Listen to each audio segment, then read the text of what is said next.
तो हेलो दोस्तों, आज के इस न्यू वीडियो में आपका स्वागत है। मैं उम्मीद करता हूं आप सब लोग अच्छे होंगे और आगे से भी बढ़िया रहेंगे। आज हम वीडियो में शुरू करने जा रहे हैं कि टाइटैनिक जहाज के मलबे के बारे में। चौकी टाइटैनिक जहाज समुद्र में डूब चुका था, उसके बारे में हम बात करेंगे। तो अब हम शुरू करते हैं बिना किसी देरी के। RMS टाइटैनिक दुनिया का सबसे बड़ा वाष्प आधारित यात्री जहाज था। यह साउथहैम्पटन, इंग्लैंड से अपनी प्रथम यात्रा पर 10 अप्रैल 1912 को रवाना हुआ। 4 दिन की यात्रा के बाद 14 अप्रैल 1912 को वह एक हिमशिला से टकराकर डूब गया, जिसमें 1517 लोगों की मृत्यु हुई, जो इतिहास की सबसे बड़ी शांतिकाल समुद्री आपदाओं में से एक है। ओलंपिक श्रेणी का यात्री liner Titanic white star line के हस्तगत में था और उसका निर्माण बेलफास्ट, आयरलैंड के हालैंड और वुल्फ शिपयार्ड में किया गया था। वह 2223 यात्रियों के साथ न्यूयॉर्क शहर के लिए रवाना हुआ था। ये तथ्य है कि जब जहाज डूबा उस वक्त जहाज पर उस समय के सभी नियमों का पालन करने के बावजूद केवल 1178 लोगों के लिए जीवन रक्षक नौक थी। पुरुषों के मृत्यु की असंगत संख्या का मुख्य कारण महिलाओं और बच्चों को पहले प्रधानता देना था। टाइटैनिक के डूबने का मुख्य कारण अत्यधिक गति से चलना था। टाइटैनिक के मालिक ब्रूस इसमे ने जहाज के कप्तान एडवर्ड स्मिथ को जहाज को अत्यधिक गति से चलाने के लिए कहा था। 12 अप्रैल 1912 को टाइटैनिक को 6 बर्फ की चट्टानों की चेतावनियां मिली थी।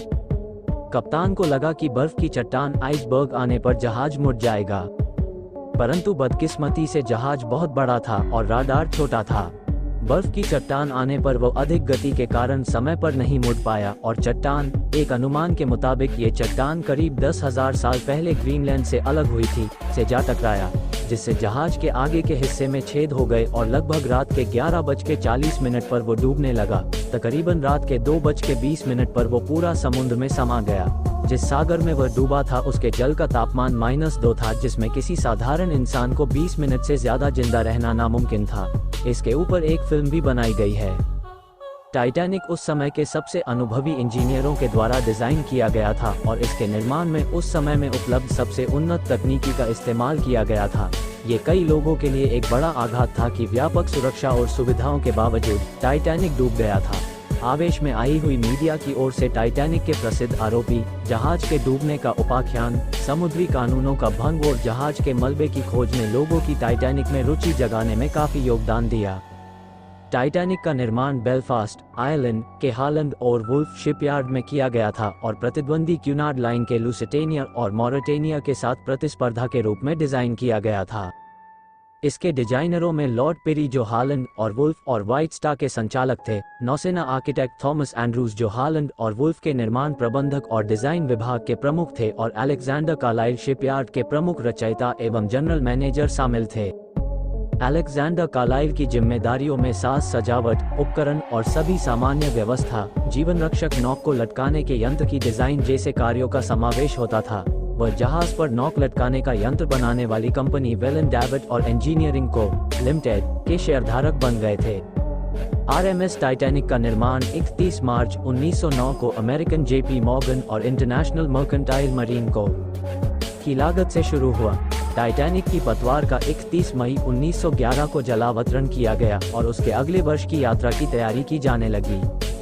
टाइटैनिक की कुल लंबाई 882 फीट और 9 इंच 269.1 मीटर, ढलवे की चौड़ाई 92 फीट 28.0 मीटर, भार 46,328 टन GRT और पानी के स्तर से डेक तक की ऊंचाई 59 फीट 18 मीटर थी।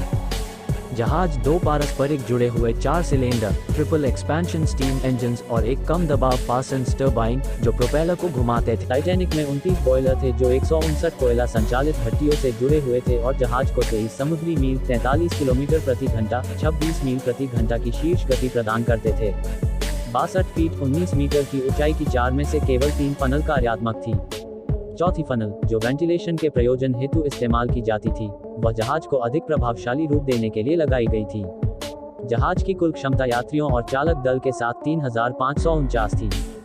टाइटैनिक ने विलासिता और बहुतायत में उसके सभी प्रतिद्वंद्वियों को पीछे छोड़ दिया था। प्रथम श्रेणी के खंड पर स्विमिंग पूल, एक व्यायामशाला, एक स्क्वैश कोर्ट, तुर्की स्नानगृह, इलेक्ट्रिक स्नानगृह और एक कैफे का बरामदा था। प्रथम श्रेणी के कमरों को अलंकृत लकड़ी के तख्तों, महंगे फर्नीचर और अन्य सजावट से सजाया गया था। इसके अलावा पेरिशियन कैफे प्रथम श्रेणी के यात्रियों के लिए सूर्य के उजास वाले साजो सजावट से युक्त बरामदे में भोजन की पेशकश किया करते थे। वहां प्रथम और दूसरे दर्जे के विभागों में पुस्तकालयों और नाई की दुकानों की सहूलियत थी।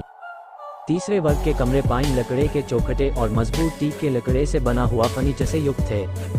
जहाज की अवधि के लिए उसमें तकनीकी रूप से उन्नत सुविधाएं शामिल की गई थी। टाइटैनिक के प्रथम श्रेणी के खंडों में बिजली से चलने वाली 3 लिफ्ट और दूसरे वर्ग के खंड में 1 लिफ्ट मौजूद थी। उसमें एक विस्तृत बिजली प्रणाली की सुविधा भी थी जो भाप चालित जनरेटर से युक्त थी और जहाज में फैले हुए बिजली के तार लाइटों में रोशनी और 2 शक्तिशाली 1500 वॉट के मार्कोनी रेडियो को बिजली पहुंचाते थे, जिसकी मदद से अलग अलग पाली में काम कर रहे ऑपरेटर यात्रियों के संदेशों का प्रसारण और अन्य जहाजों से निरंतर संपर्क रख पाते थे। प्रथम श्रेणी के यात्रियों ने ऐसी सुविधाओं के लिए एक भारी शुल्क का भुगतान किया था। उसमें सबसे महंगे एक तरफी ट्रांस अटलांटिक पारित प्रवास के लिए $4350 अमेरिकी डॉलर का भुगतान किया गया था, जिसकी आज की तुलना में कीमत $95,860 अमेरिकी डॉलर से भी ज्यादा होती। वो दुनिया का सबसे बड़ा जहाज था। ठीक 111 साल पहले टाइटैनिक एक अंधेरी रात के वक्त एक आइसबर्ग हिमखंड से टकरा गया था। उस वक्त अधिकांश यात्री नींद के आगोश में थे। हादसे के वक्त टाइटैनिक 41 किलोमीटर प्रति घंटे की रफ्तार से इंग्लैंड के साउथपैटन से अमेरिका के न्यूयॉर्क की ओर बढ़ रहा था और महज 3 घंटे के अंदर 14 और 15 अप्रैल 1912 की दरमियानी रात में टाइटैनिक अटलांटिक महासागर में समा गया। जिस जहाज के कभी नहीं डूबने की चर्चा थी वह डूब गया। हादसे में 1500 के करीब लोग भी मारे गए।